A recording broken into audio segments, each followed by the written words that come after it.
Chapter 2. Passages. You stand for a long, silent moment, just staring at the stone, the gravity of what you've found hanging heavy in the air. You're sure this is the source of the ley line blockage, Cass? Nothing else around here. It's giving off magical pulsing light show vibes. So yeah, pretty sure. We need to get it out. You dig your fingers into the soil around the stone and give it a hard pull. You grit your teeth and try again, using all your vampire strength until your fingers bleed and your muscles shake. It doesn't move. It doesn't even budge. You collapse back on your heels with an exhausted groan. I guess I'm not the rightful queen of Crimson Beach. Not this time, but maybe there's another mysterious object hidden in the woods somewhere you can claim. A vampire can dream. Gabriel sits back, his head tilting aside as he studies the stone. Cass, try touching this stone again. Cass heaves a sigh and reaches out to brush her fingers down the surface. The rune flares to life. There, see? It responds to you. So if brute force doesn't work, maybe your magic will. Okay, I see where this is going. Let's see if my parlor tricks can pry this baby out. As Cass hovers her hand over the stone, her body tenses in concentration. A gust of wind rustles your hair, followed by a crack of thunder in the distance. The stone shudders, the carved lines of the rune growing brighter and brighter by the second until... pop! The stone breaks free and flies to Cass, landing in her palm with a loud slap. Whoa. Okay, well, our ley lines are back now. The ley line sparks to life around you in a flare of light and color so bright you have to blink away spots. Well, problem solved? Let's test it, just in case. Cass, can you pull back the sunshade? A wave of her hand, Cass's shimmering protection retreats, leaving Gabriel fully, terrifyingly exposed to the bright morning sun. A minute, two, he turns his face away from the light and smiles. All clear. Looks like the ley line energy is back in business. Well, we shouldn't celebrate just yet. We should probably make sure there aren't more of these buried around. Good call. Cass, do you feel anything else? Cass presses her hands to the earth, her face taking on a faraway look. After a moment, she shakes her head. Granted, I'm not an expert, but I'm pretty sure that's it. Look, the real issue now is that this thing didn't get here on its own. Someone planted it specifically to endanger the covens. Whoever it knows there are vampires in Crimson Beach, and they know our weakness. Just say it, Aldahar. Witches. Yeah, sorry, Cass. No skin off my nose. I know where my loyalties lie. I can't believe I'm saying this, but I think we gotta bring this back to the Nexus. If we've got another threat on our hands, Astoria and Lewin need to know. Pronto. You find the Coven leaders in the Chamber of Laws, huddled with the elders over a stack of ancient books and texts. They look up as you enter, an audible groan rippling through the group. Not again. We got good news and bad news. Which do you want first? The one that won't give me a headache. Well, both are going to give you a headache. Gabriel pulls the stone from his pocket and places it in the center of the table. There's a gasp followed by a long, heavy silence. Astoria carefully picks up the stone, her lips flattening into a grim line as she turns it over in her hand. Lewin sighs. A rune stone. A powerful one at that. BT Dubs, the ley lines are back up. You're welcome. You don't seem surprised. No, we suspected it was a spell of some kind. We were planning to investigate after sundown, but apparently you've beaten us to it. Wouldn't have done you any good. That needed magic to pull it out. At which time, we would have summoned you. Hey, I cut out the middleman for you. Again, you're welcome. We'll need to set up teams to study this in depth. Roman, you're the expert on ancient magics. Gather as much information as you can on the runestones, barrier spells, whatever might fit the bill.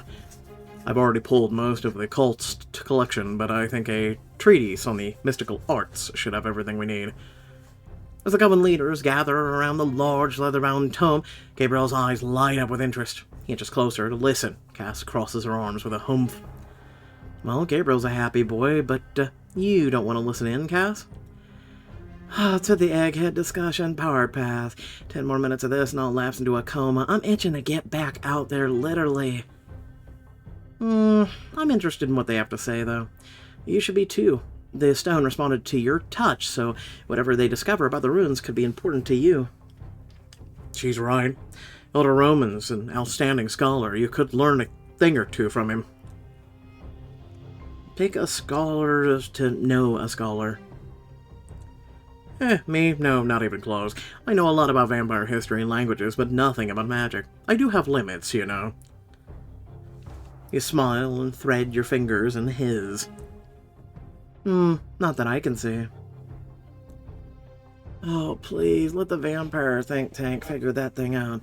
I'm done. I'm doing just fine on my own. Thank you very... Him! The three of you are dismissed. You snap to attention and turn to find Loon's piercing silver gaze pinned firmly on you. But... dismissed. As you hustle them out of the room, Cass stops abruptly and tilts her head like she's listening to some far-off sound only she can hear. She blinks once, then, without a word, she takes off down the hall, walking in long, purposeful strides. You and Gabriel run to catch up. Cass, what's happening? Is something wrong? Where are you going? Honestly, I'm not sure. There's something down here that's drawing me to it. Is it a vampire thing or witch thing? She stops so short you bang into her shoulder. She barely notices, only tilting her head again as she listens for whatever it is pulling her in. Unclear, maybe both? All I know is I have to follow it. Like a pilot fish, you and Gabriel follow Cass along the dark and twisting hallways of the Nexus, run sharp corners down a winding flight of stairs. The sounds of the coven life fade away as you delve farther into the unknown depths of this vampire's ancient base. You start to wonder if you're actually lost when... where... You step out of the shadowy hall into a cavernous room. Its rough-hewn walls are obscured behind piles of trunks and chests and strange unidentified objects. What is this place? Are we even in the Nexus anymore? It's definitely the Nexus, but the oldest part of it. It doesn't look like anybody's been down here for years, centuries maybe. Cass's head snaps around and she peels away, her footsteps slow and stealthy as she stalks her mysterious prey into the darkest corner of the room. Found it. She turns the square-shaped object over in her hands, its brown sides glinting in the light like a polished stone. It's some kind of box. There's the latch.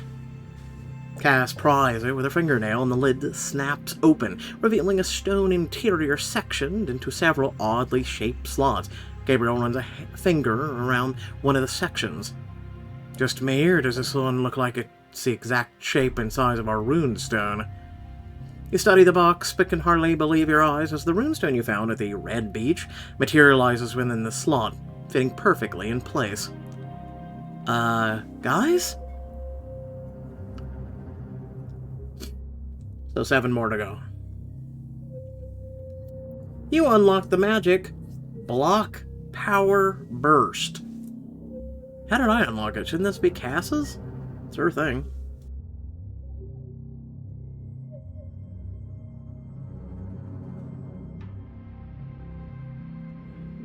Blackdoll 8 to stand a better chance against the magical interference in the Crimson Beach and harness some magic of your own. No doubt about it. This thing's definitely witchy. Which begs the question, what's a magic box, witch box no less, doing in the Vampire Coven basement? Gabriel looks around, his gaze passing slowly over the cluttered corners, the carelessly piled crates. This place is packed with weird stuff. If we look around, we might find something that could tell us more about Crimson Beach's early vampires. Where's my pith helmet? Often known as a safari helmet. Let's be careful, though. This place could be booby-trapped. Huh, booby. Wouldn't put it past them. Those founders were sneaky bastards. Gold coins. Sticking close together, you venture deeper into the room, carefully navigating around the stacks of wooden chests and rickety furniture and dangerously tilting shelves. It's like the thrift store from hell. What do you think they use this place for? Gabriel flips open a crate and roots around. You hear the clink of pottery. Storage, probably. There's a bunch of plates, cups in here. They look old, like ancient old. So, a junk room. Who knew OG vampires were such hoarders? Cass picks up a round leather object and tosses it from hand to hand. I bet this was their indoor tennis court. That certainly is a guess. Oh, I know, vampire escape room. I defy you to clue your way out of this creep show. Be serious. What? I'm thinking outside the box, or should I say the cave? She snaps open the buckles of an old suitcase and pulls out a voluminous black cloak. Dracula's cape? Seriously? It's a little too on the nose, even for me. Maybe it's some kind of hideout where they held meetings, the Nexus prop room. Some kind of hideout? Look at this. You pick up a corrugated metal can, tisking at the thin coat of rust as it stains your fingers red. No label, but it's definitely canned food. There's a ton of them here. It's like they were stocking up for doomsday. Orders, doomers, and vamps. Oh my! You know what? Maybe we should split up. The room's pretty big. We can cover more ground on our own. Good thinking. New girl, you're with me. Cass grabs your arm and pulls you over to a faded mural depicting various figures gathered beneath a towering tree. That's gotta be the Red Beach. Cass gestures to the platters of food on the small tables and the figures seated around them, hoisting chalices. Looks like they're having a party. Who'd have guessed old-timey vampires were outdoor dining? You run your finger lightly across the figures, your enhanced vision picking up something interesting differences. The paint's flacking off. But swear some of the guys have silver vampire eyes and some don't? Cass, I think these people over here were humans. Like I said, outdoor dining. Ha ha. They seem to be getting along. Though maybe the vampires are just playing with their food before they chow down?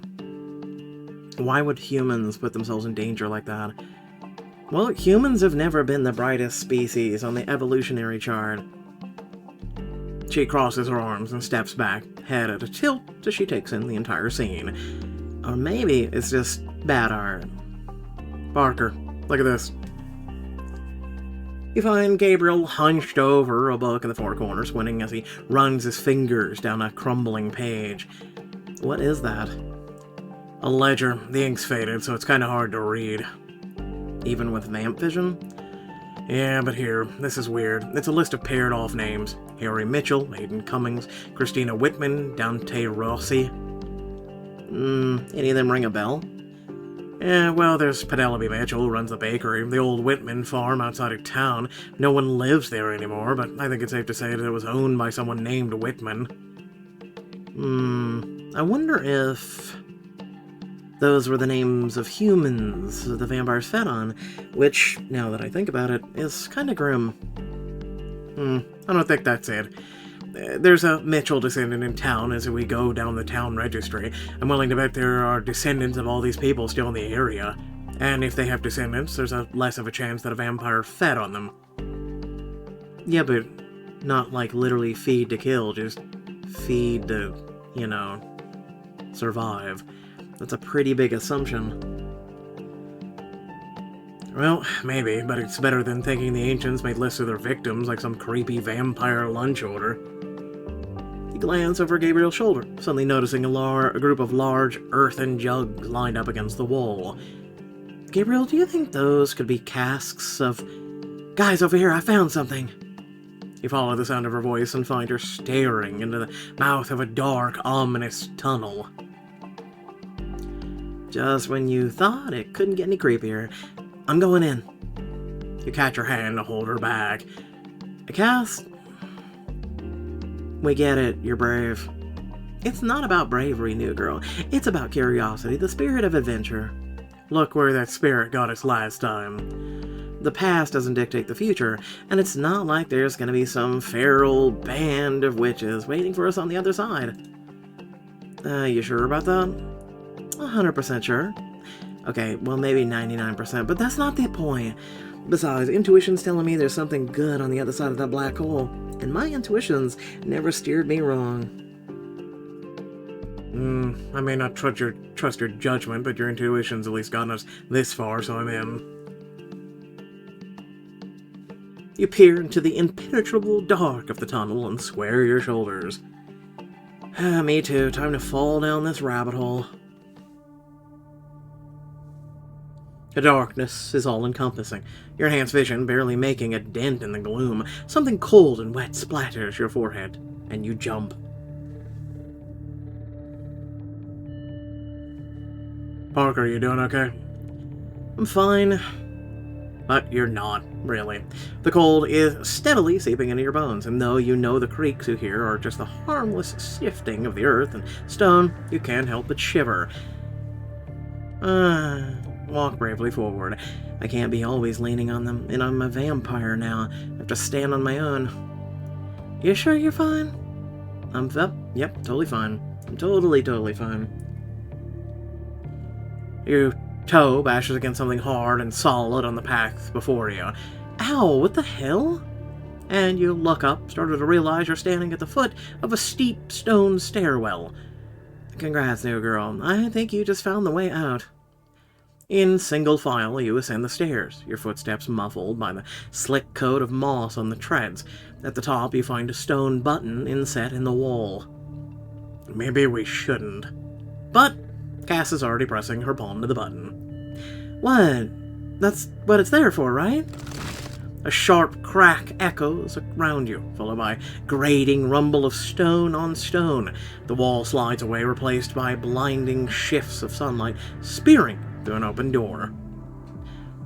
You shade your eyes and step through the door to find you're in a fountain in the center of downtown Crimson Beach. I don't think we're in the Nexus anymore, Toto. Why is there an ancient tunnel connecting the Nexus to the fountain in Crimson Beach? Well, this would have been helpful when, the town was under attack. Could it have been to connect vampires with the humans in the town? It's possible, based on what we saw in the ledger anyway.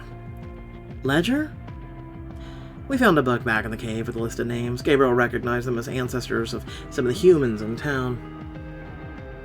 Like a grocery list? See? I thought the same thing. Oh, look, your mother sees you. Parker! You spin to find your mother standing at the edge of the fountain, her startled gaze traveling from you to Gabriel to Cass, the water splashing around you.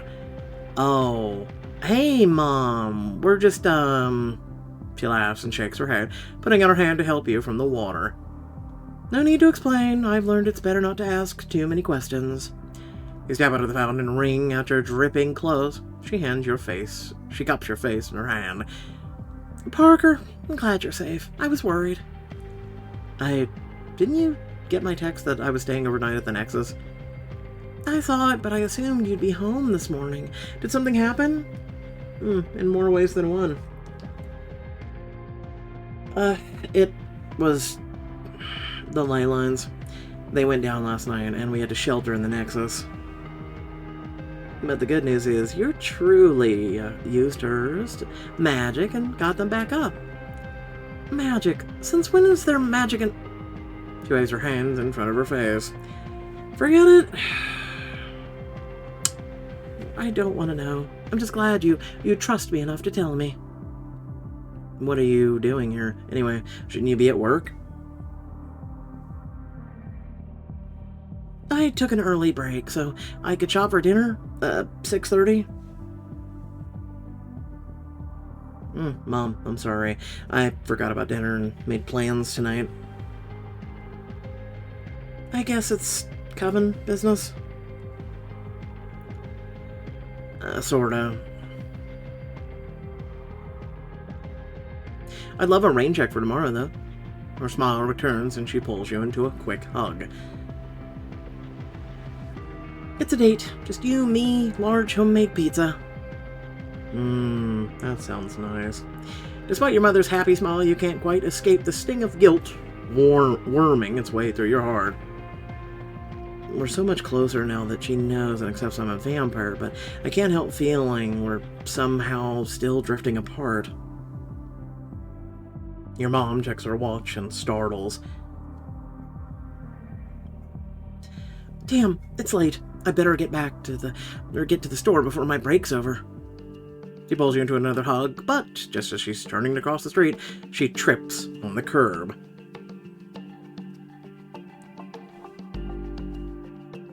I'm going to grab her, run to her, hesitate, grab her. Mom! You reach for her, hand outstretched to snatch her back to safety, but the swift vampire reflexes you've come to rely on fail. Your arm feels weirdly heavy now, like there's some weight dragging it back. This isn't just slow for a vampire, it's slow for a human. You hear a flurry of grunts and muffled curses behind you and turn to find Gabriel and Cass raging against the same invisible bonds. What the hell is this? I don't know. It feels like I'm moving underwater. Oh. You flex your muscles, straining harder against the weight of holding you back, but the harder you fight it, the slower you move. In a panic, you turn back to your mother, relieved to find she'd regained her balance and stepped back onto the curb. That was close. Parker, what's wrong? I can't move. None of us can. And I think I know why. Cass jerks her chin towards the fountain, and you turn, your eyes catching the flash of something swirling beneath the brilliant cascading water. Is that another rune stone? Does someone mind explaining this in human terms?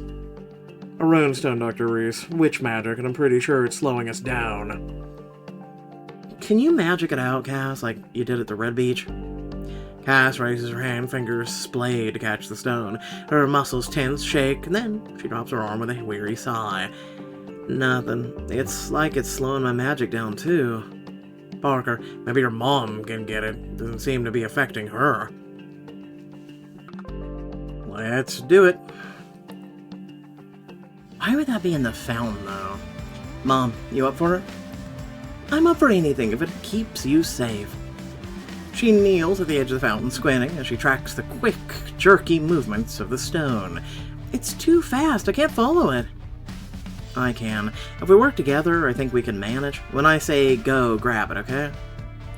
Okay.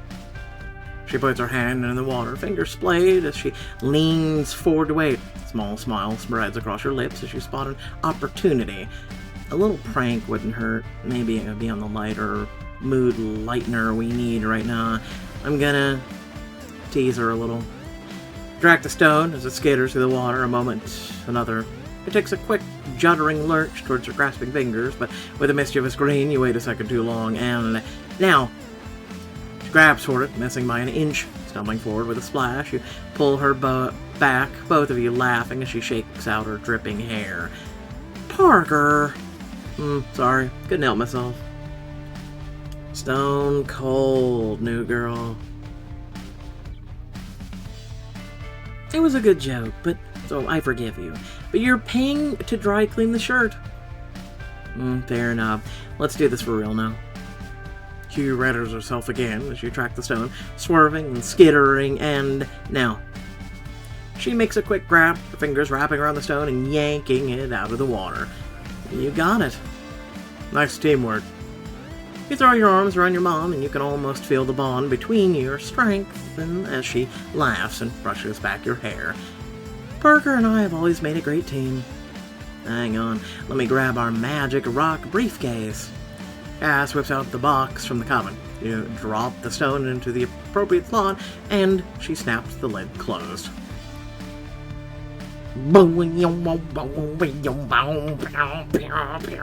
You unlock the underwater movement power burst.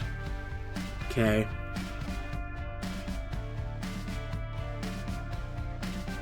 Ah, that's better. The three of you shake out your arms, relieved as speed and strength return to your limbs. Oh, thank God. Well, that's one mystery solved. This thing's definitely for shutting down witchy magic. Moving at a normal pace, you throw your arms around your mom, feeling closer than you have in a while. Thanks, Mom. I've always got your back, hon. You notice Gabriel staring pensively in the waters of the fountain. This is the second stone we found in the Crimson Beach, right? So it stands to reason there's more of them hidden around town. It's like someone's laying out a vampire minefield. This one was no big, but the next one might not be. We have to warn the coven before someone really gets hurt or worse. You turn to your mother, another thread of guilt twisting in your stomach. Mom, I'm sorry, but we have to go back to the Nexus. I know. Never apologize for doing the right thing, Partaker. Now go save Crimson Beach again. I'll be waiting at home with the pizza when you're done. I thought that was for tomorrow. Anyway, 30 minutes after you speak to Astoria and Lewin, the tribunal chamber is once again packed with vampires, speaking in hushed, nervous tones. What's this about? As you're aware, we have been experiencing unexplained disturbances. First the ley lines, and now... Her eyes flash quickly to you, Gabriel, Cass, her expression stern. Another anomaly has been reported in town. What is it? Are we safe? We have the right to know. Lewin holds up his hand, his implacable silver gaze enough to silence the uproar. I thought it best to split into covens to discuss what we found. Vanadize, follow Astoria, Clements, come with me. As the vampires split into their respective covens, you hesitate, deciding which coven to go with. I want to hear what Astoria has to say. The Vanadize will probably have some good ideas on how to fight back. Gabriel, let's hook up after, share info. Roger that. I'll even take notes. You and Cass join the rowdy Vanadize gathered around Astoria. Her voice cuts like steel through the clamor. I'm not going to sugarcoat this. We have a witch infestation on our hands. Any questions? Excuse me. Yeah. What are we going to do about it? If they're trespassing on our territory and taking down the ley lines, we already know there are our enemies. This is a declaration of war. We can't sit back and wait for them to bring the fight to us. We need to put a task force together and hunt them down. Hey. You slam your hand on the table, leaving a fist-sized divot in the wood. The entire coven turns to stare at you, their expressions ranging from mild shock to outright indignation. I want to know if there's a plan to...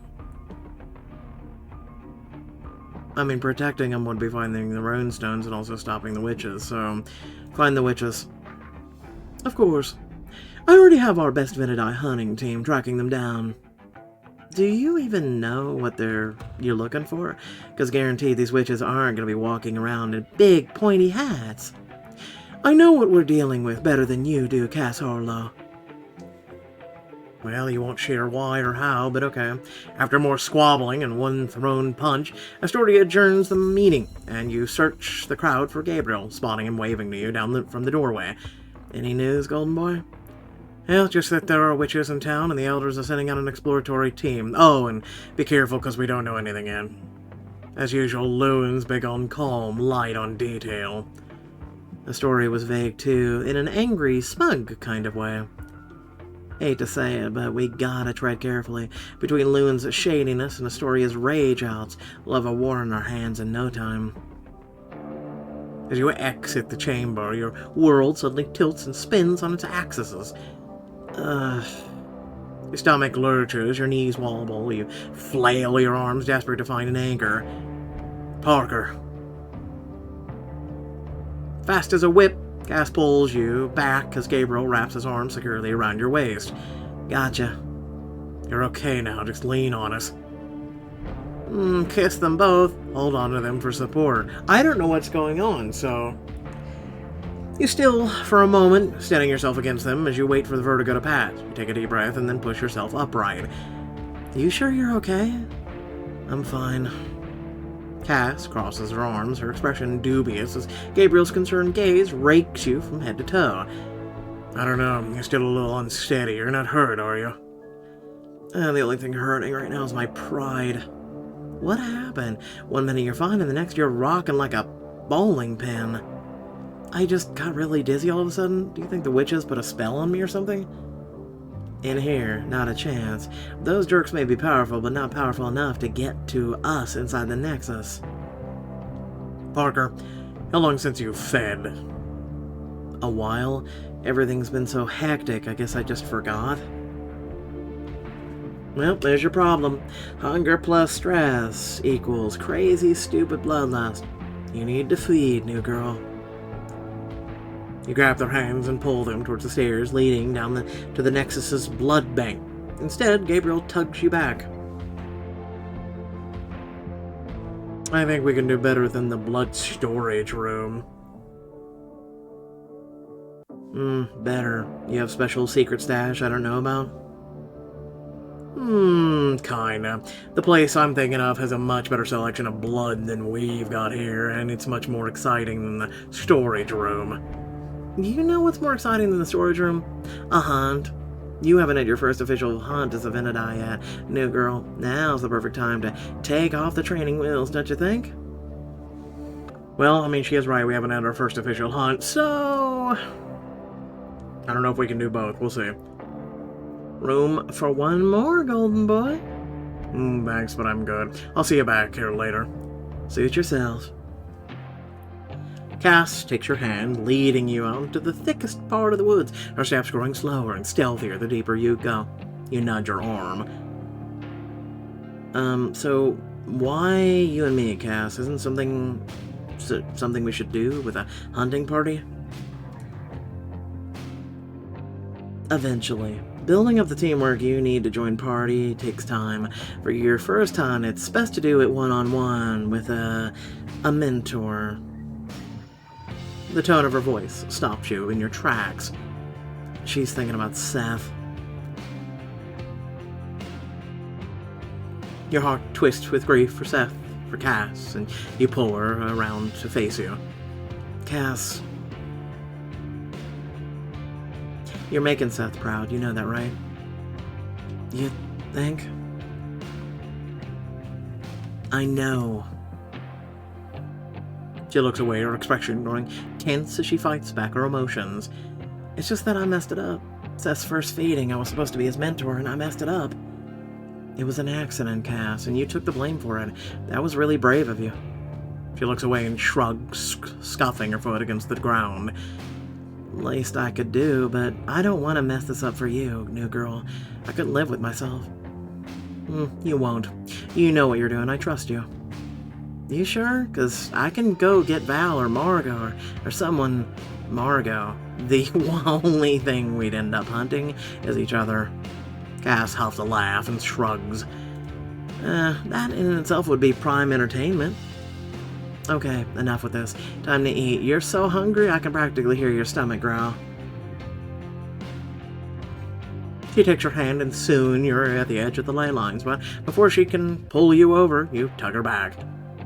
What's up? I just don't feel good about harming a human. A couple months ago, I was a human. I guess it just didn't hit me till now. Cass takes you by the shoulders and rubs her hands up and down your arm. Okay, in theory, I get why you're still having a moral hang-up. In theory. But you gotta look at it like this. This is what nature's all about. It's raw, primal, and yeah, sometimes ugly. But vampires are human. We're all cogs in the food chain. A little cold, don't you think? We're predators, new girl. There's just no getting around it.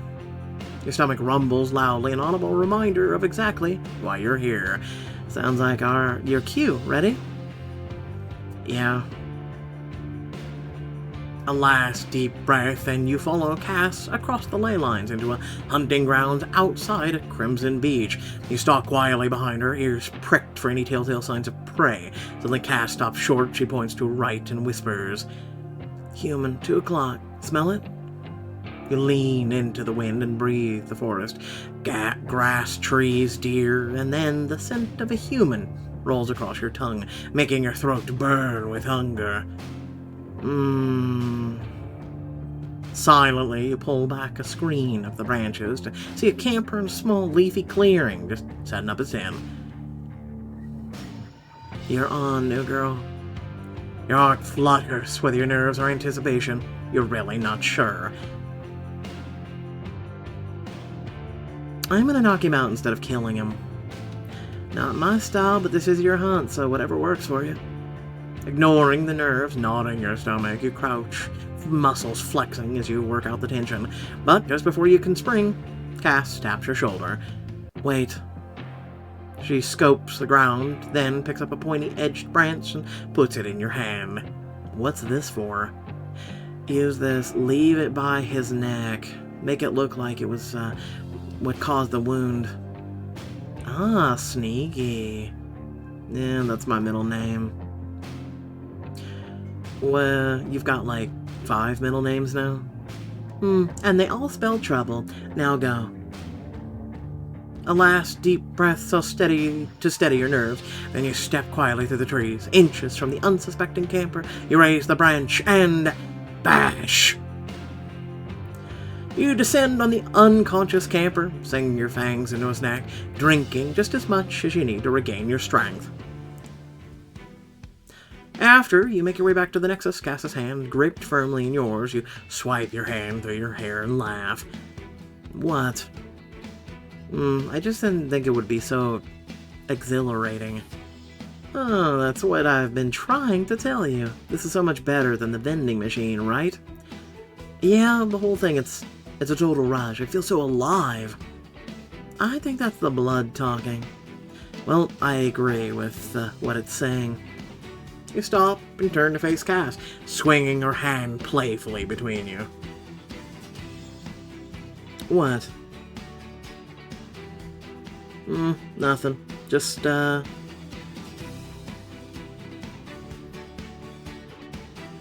kiss her, why not? This. You loop your arms around her neck and jump, wrapping your legs around her waist. Whoa, But whatever she was about to say is swallowed by the fierce crash of your mouth to hers. She parts her lips, her tongue swirling with yours, the tang of blood still sweet in your mouth as she thumps you back against a tree. She pulls away smirking as she glides her tongue around the curve of her lip. I wish all hunts ended like this. They can, but only if you hunt with me. I'll take the deal. When you get back to the Nexus, Gabriel is waiting at the entrance with Nicole, who excitedly hands you a flyer.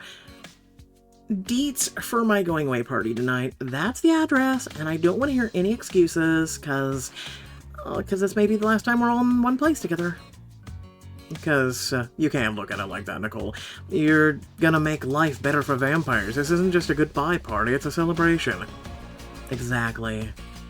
And now we'll need to cut loose. I just hope there's less bloodshed than my first Crimson party. I can't wait to get the dance floor. We need to cut loose right now. The last few days have been tense. No better place than a vampire party to shake it all off. Even if it is a Clement party. Still buzzing from the excitement, you follow Gabriel and Cass through the twisted halls of the Nexus on the way back to your room. But just as you turn a corner, your enhanced hearing picks up 2 familiar voices whispering in the shadows of the long, dark corridor. Astoria and Lewin, and whatever they're talking about, they don't want anyone to hear. Feeling slightly guilty, you pause to listen, closing your eyes to filter out the coven buzz around you and focus on the 2 leaders' hushed conversation. Rune. They must be talking about their witches. I have to hear the rest of it, but I need to get closer.